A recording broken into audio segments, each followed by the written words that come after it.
Hello, today I have another gift purse to share with you how to make. It opens in the front with the Velcro, and this is the inside. It's pretty good size, and it measures 1.5 inches across, and top to bottom it's about 3.5, and the very bottom is about 6 inches. So it's a really good size for gifts. And for the closure on the top, I have used a label die. The one that I used is this one here, and it's a retired set. I couldn't find it online anywhere, but I do have a few other label sets, and I just decided to not use any of them because, again, my stash is retired stuff. So the closure is going to be the same size as this label. It's just going to be a rectangle like this. If you have a die label set, you can use that.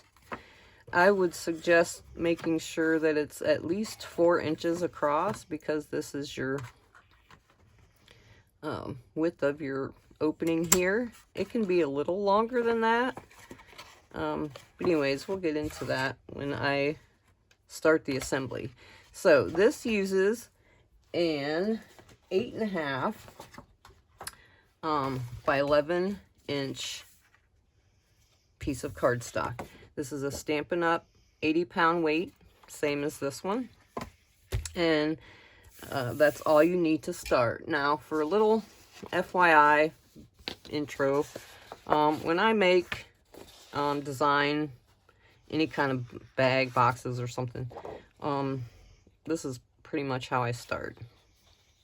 I kind of get a layout of what I want it to look like, measuring, get my ruler out, and then I'll mock it up on some cheap paper. This is just like a 65-pound weight. I don't use it for really any of my card making. It's pretty thin.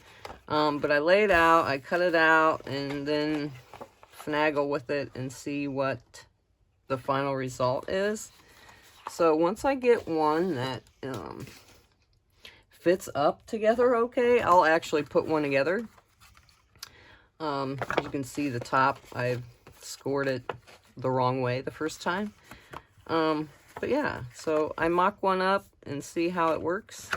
So that's just a little FYI on my process of how I start.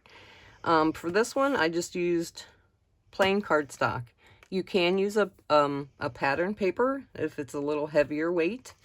But for this one, I just stamped all over it. And I went ahead and stamped this sheet already. And these are the stamps, the 2 stamps I used. I just used the matching ink color. This is Smoky Slate. And just stamped random design. Now, this is my drawing here. I knew that this is going to be my front. So I kept the main images facing this way and then facing that way. And then for the sides, I just had them going out because you're going to be folding them up. So just something to keep in mind if your stamps are a little directional. This is the stamp set that I used. It's an older one, as you can see, 2017. But Unity stamps are nice, and they're big. A lot of their stamps are large size. So anyways, I went ahead and stamped all over, and also the lid will be our closure. If you're not using a label, this is my mock-up again. You want your piece to measure 4 inches by 5 3/8. So I went ahead and stamped on that piece as well. So now we can start the scoring. And I am going to use the scoreboard. You can use whatever you want, your scoreboard or your paper trimmer. I'm using the scoreboard because we need to make some pencil marks in this to make our triangle score line, so we'll get to that. All right, so with your 11-inch length at the top, you need to score at 2.5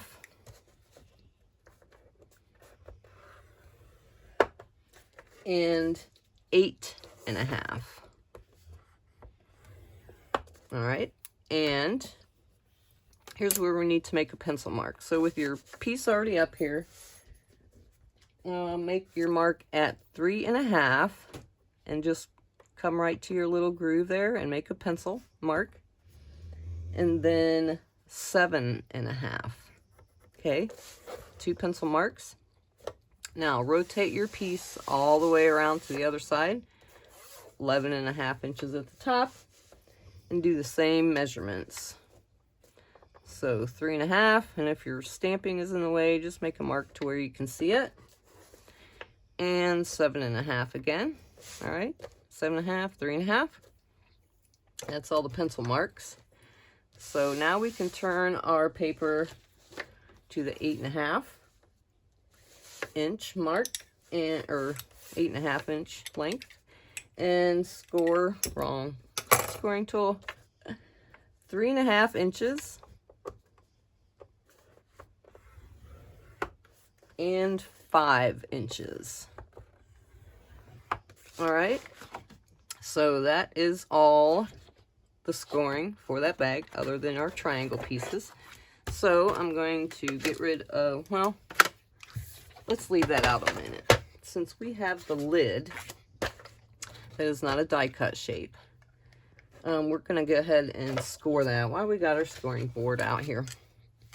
Now, this one, you want the 5 3/8 length at the top and 1 7/8. So we have 7/8 right there. If you're, I would imagine your scoreboard has 7/8.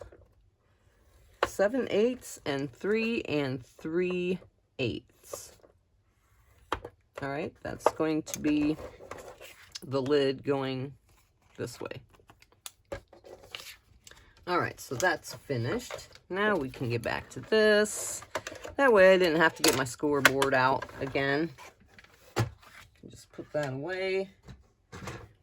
So to make the triangle scoring lines, I'm going to use a ruler, and I'm just going to use this scoring tool because I am on my table here. Get rid of those stamps. So we need to join our pencil mark down to this score line here. So just put your scoring tool right in the corner there and right to the top of this, and join those two together and score. I'm going to give that a pretty good score because, again, I am just on a hard surface. And on this side, pencil mark down to this first scored line. So line that up. Just watch when you go to the top, you don't bend your paper down.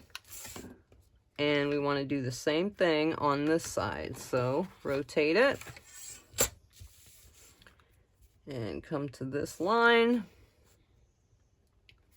your pencil mark, and score. And this line to this line.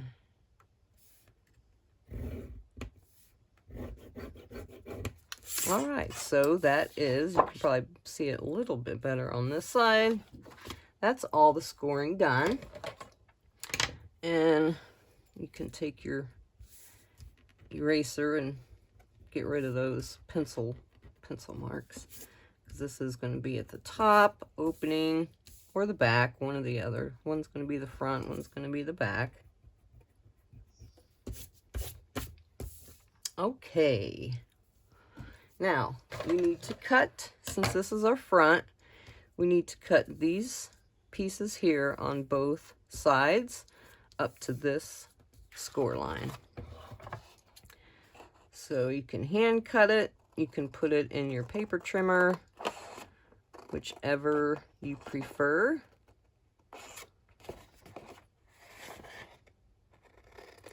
So straight up to the first score line. This is our side. Now we need to come over and do the same on this side.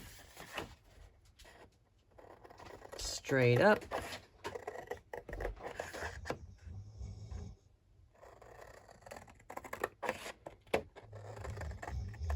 Just like that.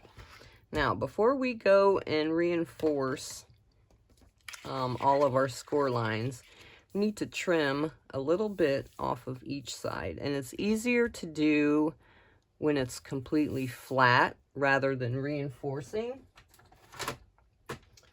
So get your trimmer out. And we don't want to cut this flap off. So I fold it down underneath itself and put this in your trimmer. And since mine goes over this way, I'm just going to measure over to the 1 inch mark. And I'm going to cut both of those off.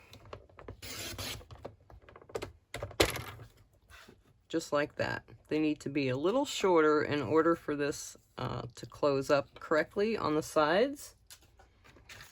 So here's your side piece. And we need to do the same on this side. So fold that side piece in, measure over to the 1 inch mark, make sure it's squared up, and chop them pieces right off. That's what your piece should look like. Okay, so now we can go in and reinforce all of our scored lines. I did the first one. I reinforced all of them, and then I cut that off, and I just thought it sat a little wonky in my paper trimmer. Or you can do it by hand if you'd like. You can cut them off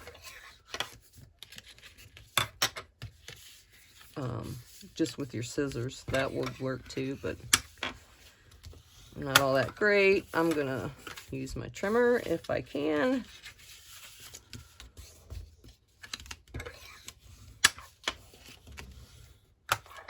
All right, so since we have these little the triangle score lines there, that's for this front piece,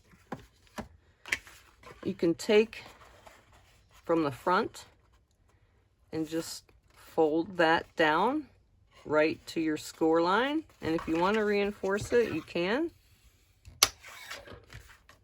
It doesn't affect that at all, because this piece is going to be folding in a little bit. So again, from the front, follow that all the way down, and you can reinforce it just like that. And same with the other side.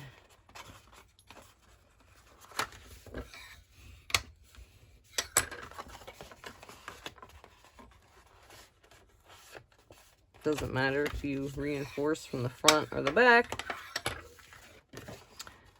Works just fine.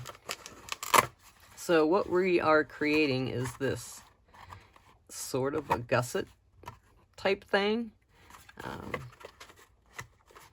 So these will actually go in like this, and same with this side. All right. So now we can start to put our adhesive on, and I'm just going to use a tape runner for this. You can use whatever you'd like. So I put adhesive on both of these, and I'm going to do them at the same time. It's a lot easier to put your adhesive on while your piece is flat. So adhesive on both of these, and then on both of these, or this side. Doesn't really matter, as long as they're exactly the same. And adhesive. Put a little bit in the middle.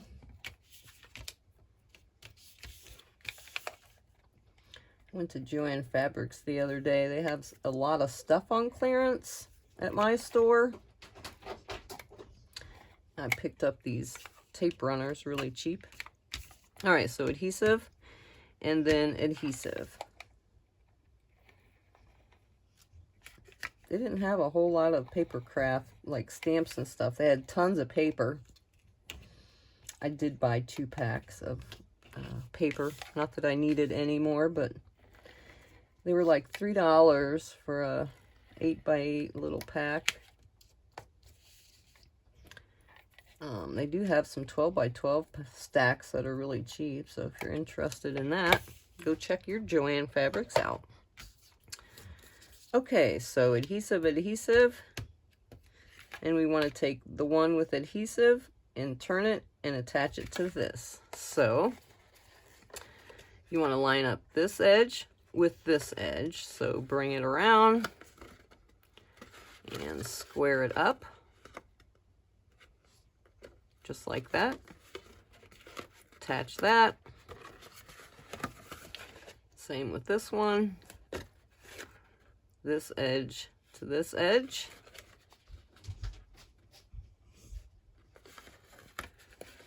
Just like that. So you have your pieces in there like that, and it doesn't matter that these side pieces don't go up all the way. There's enough of it to give it stability. So now we have adhesive on these pieces, so we need to bring our other flaps over to this side and line it up to this and this.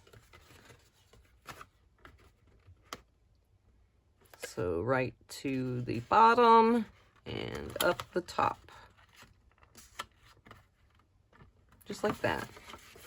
And give that a little push down. And same with this side. This piece, this edge to the fold here, where our little gusset piece goes. So line that up.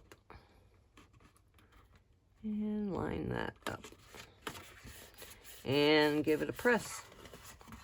And that is our basic box shape done. Now we need to put on the top. So since I'm not using the label, here's one that I cut out that is a die. It's a little shorter in length, which is okay. You don't want it too short. You don't want it coming way up here. But this one would work also. This is just an oval die. Would be cute. And I measured across. I found its center.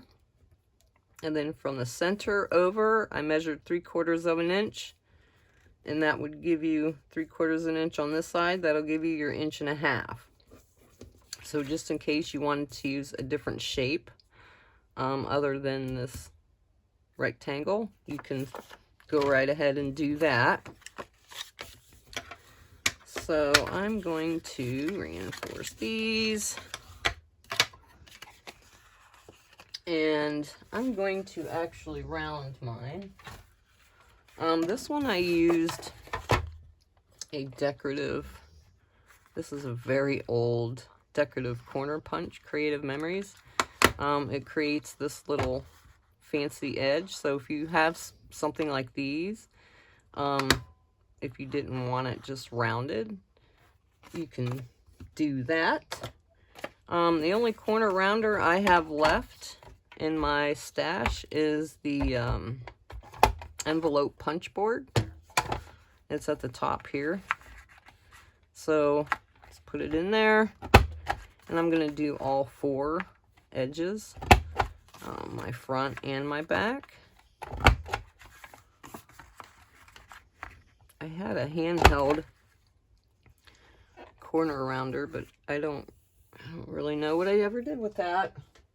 So I just used that one. All right, so here is going to be our little flap. And it will fit on just like that. Now, if you want your stamping to be a little bit more elaborate on your flap piece, you can definitely decorate it however you'd like. So it's totally up to you. I think I'm just going to go with the plain front for this one. So decide which is your front and back and put adhesive all along the one side. This one I am going to use liquid glue. That way I can, when I set it on here, I can give it a little wiggle to get it set in there just where I want it. That way my tape runner won't be totally permanent right away. So liquid adhesive, and just take the fold and line it right up to the back of your bag.